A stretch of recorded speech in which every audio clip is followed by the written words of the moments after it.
हैं। तो मेरा आपसे सवाल यही है कि लगातार छात्र आज भी प्रोटेस्ट करते हुए नजर आए थे। क्या लग रहा है आपको, क्या छात्र संघ चुनाव होने में आखिरकार दिक्कत क्या हो रही है, क्यों देरी हो रही है? मैं सबसे पहले तो आपका धन्यवाद दूंगा कि आपने इस महत्वपूर्ण विषय को यहाँ तक लाए और सबकी बात भी सुनी। मैं सभी साथियों की अभी बात सुन भी रहा था। मेरा तो एक ही निवेदन है, चाहे प्रदेश की कोई भी सरकार रही हो, पूर्ववर्ती सरकार है या वर्तमान सरकार है, हमारा तो निवेदन है, विशेषकर छात्रों का निवेदन, जो हम कई बार पहले भी विधानसभा की पटल पे रख भी चुके हैं कि छात्र संघ चुनाव होने चाहिए। आपने देखा होगा कि पिछली बार भी कई युवाओं ने सड़कों पे उतर के हर जगह लड़ाई लड़ी थी। मैं आपके चैनल के माध्यम से ये भी स्पष्ट करना चाहूंगा कि छात्रों को जहां भी जरूरत रहेगी हम उनके साथ रहेंगे और ये छात्र संघ के चुनाव निश्चित रूप से होने चाहिए। अगर छात्र संघ के चुनाव नहीं हो पाते तो जैसा कि अभी मैं सुन पा रहा था, भाई अनिल चोपड़ा जी यहाँ बैठे हैं, ये भी छात्र संघ से निकले हैं। अगर छात्र संघ चुनाव नहीं होते तो शायद ये भी एमपी का चुनाव नहीं लड़ पाते। हम लोग भी राजस्थान की सबसे बड़ी पंचायत में नहीं पहुंच पाते। और न जाने कितने लोग आज के समय में आप देखेंगे तो लगभग सभी लोग, ज्यादातर लोग छात्र राजनीति के माध्यम से निकले। तो निश्चित रूप से छात्र संघ चुनाव होने चाहिए और जहां कहीं पे भी बात रखने की जरूरत रही, मजबूती से हम बात भी रखेंगे। नहीं, लविन सिंह भाटी, होने चाहिए ये तो आपने आदर्श लाइन बोल दी, लेकिन हो क्यों नहीं रहा है, इसके पीछे आप क्या समझ पा रहे हैं, क्या वजह है? देखिए, उसके लिए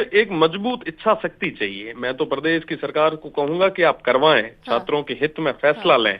और नहीं हो रहे हैं तो इस बार क्योंकि अगस्त तक गाइडलाइन आ जानी चाहिए, इस बार आप प्रदेश की सरकार को निश्चित रूप से इस पे एक आप कह रहे हैं मजबूत इच्छा शक्ति होनी चाहिए। चाहिए। क्या मौजूदा सरकार में मजबूत इच्छा शक्ति नहीं दिखती? आपको 18 महीने हो चुके हैं, बावजूद इसके देखिए, मैं आपको बताना चाहूंगा कि छात्र संघ के मुद्दे पे अभी तक प्रदेश की सरकार का कोई स्टैंड नहीं रहा है और उनको स्टैंड लेना चाहिए। और ये न सिर्फ मैं अकेला मांग रख रहा हूं, बल्कि कई सारे और भी जो माननीय सदस्य उन्होंने मांग भी रखी है, चाहे वो पक्ष से हो चाहे विपक्ष से हो। साथ ही साथ ये आम छात्र की मांग है। आज के समय में अगर आप चुनाव नहीं कराएंगे तो नए युवाओं को राजनीति में आने का मौका नहीं मिलेगा। अब ये विषय नहीं है कि किसने बंद कराए, किसने कब कराए, कौन क्या करेगा। अब तो ये विषय है कि आने वाले अगस्त के समय में जैसे हर बार चुनाव होते हैं, इस बार चुनाव होने चाहिए। और मैं तो निवेदन करना चाहूंगा तमाम जितने भी छात्र संगठन है जो कहीं ना कहीं छात्र के हितों की बात करते हैं, उनसे निवेदन करूंगा कि सब एकजुट होके इस मांग को मजबूती से उठाएं और प्रदेश की सरकार के आगे जहां कहीं पे भी लड़ाई लड़नी पड़ी, मजबूती के साथ आपके साथ में खड़े रह के लड़ाई लड़ेंगे। आप छात्रों की आवाज बन रहे हैं और आप जानते हैं कि छात्रों की आवाज के लिए मंच बेहद जरूरी होता है और इसीलिए छात्र संघ चुनाव भी बेहद जरूरी होते हैं। मौजूदा सरकार बीजेपी सरकार है, जहां से गजेंद्र सिंह शेखावत, अरुण जेटली, राजेंद्र राठौर, बड़े बड़े नाम हैं। मतलब एक क्या आप 10 नाम गिना सकते हैं। वहीं आप यहाँ अशोक गहलोत से लेकर आप यहाँ पहुंच जाइए खासरेवास तक। तो फिर आखिरकार मौजूदा सरकार को क्या ये बात समझ में नहीं आ रही कि छात्र की राजनीति की पहली सीढ़ी छात्र राजनीति ही होती है? तो आखिरकार यहाँ क्यों दिक्कत आ रही है, क्यों देरी हो रही है, क्या आप समझ पा रहे हैं? देखिए, आपके पैनल पे तमाम संगठनों के प्रतिनिधि भी हैं। मैं तो उनसे भी निवेदन करूंगा कि आप डिबेट में आने से पहले एक बार कहीं ना कहीं जाके बात करवाएं कि भैया छात्र संघ के चुनाव करवाओ। जनता और विशेषकर हमारे जो विद्यार्थी हैं वो कपड़े फाड़ रहे हैं, आप जाके कहो उनको। मैं तो उनको सलाह दूंगा। और नहीं भाटी जी, दिलचस्प है कि मैं आपको बता दूं कि बीजेपी की तरफ से और कांग्रेस की तरफ से जो भी प्रवक्ता हैं वो दोनों आरयू अध्यक्ष रहे हैं। जितेंद्र श्रीमाली बीजेपी की तरफ से, अनिल चोपड़ा एनएसयूआई की तरफ से उस वक्त पे थे। बिल्कुल, मैं तो दोनों ही अध्यक्षों से, मेरे तो वरिष्ठ हैं, मेरे से दोनों ही बड़े हैं, सीनियर हैं। मैं तो आप दोनों से ही निवेदन करूंगा कि आप मजबूती के साथ में, अब अनिल जी को तो ज्यादा कह नहीं सकता क्योंकि वो सत्ता में नहीं है, पर जो सत्ता में है उनसे तो विशेषकर निवेदन करूंगा कि आप जाके बात करें, मांग उठाएं और मजबूती के साथ में जहां कहीं पे भी जरूरत रही हम लोगों की, हम आपके साथ में रहेंगे। और निश्चित रूप से छात्रों की आवाज को बुलंद करना हम सभी का धर्म है। अगर आज के समय में छात्र संघ चुनाव अपने समय नहीं हुए होते तो शायद आज हम आपके इस डिबेट में नहीं बैठे होते जी। चाहे श्रीमाली जी हो, चाहे चोपड़ा जी हो, चाहे मैं हूं, चाहे कोई और भी है।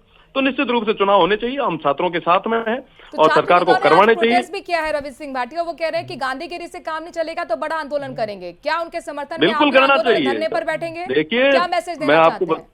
मैं आपको बताना चाहूंगा कि आज तक जहां कहीं भी बदलाव आया है तो वो छात्रों ने बदलाव लाया है, युवाओं ने बदलाव लाया है। तो ये छात्र युवा जो लड़ रहे हैं, मैं इनको बधाई देता हूँ कि आप मजबूती के साथ लड़ाई लड़ें और जहां कहीं पे भी हमारी जरूरत रहेगी हम मजबूती के साथ इन छात्रों के साथ, युवाओं के साथ खड़े मिलेंगे। बहुत बहुत शुक्रिया रविंद्र सिंह भाटी जी हमसे जुड़ने के लिए। जितेंद्र श्रीमाली जी, आप तो आरयू के अध्यक्ष भी रहे हैं, भाटी जी को भी सुन रहे थे, वो कहते कि आप अपनी अपनी पार्टी के पास जाइए, सरकार तो आप ही की है, तो फिर आप बताइए कम से कम कितना प्रेशर है और कितना जरूरत है, क्योंकि आप भी छात्रों की आवाज रहे हैं।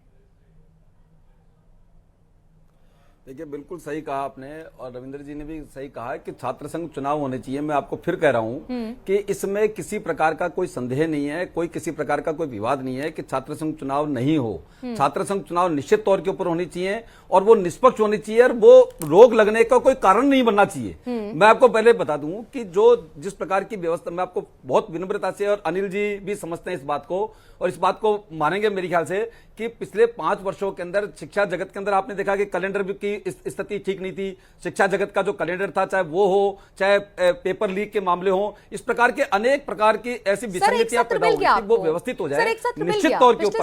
उन चीजों के व्यवस्थित होते ही छात्र संघ चुनाव की घोषणा इसी सरकार के अंदर,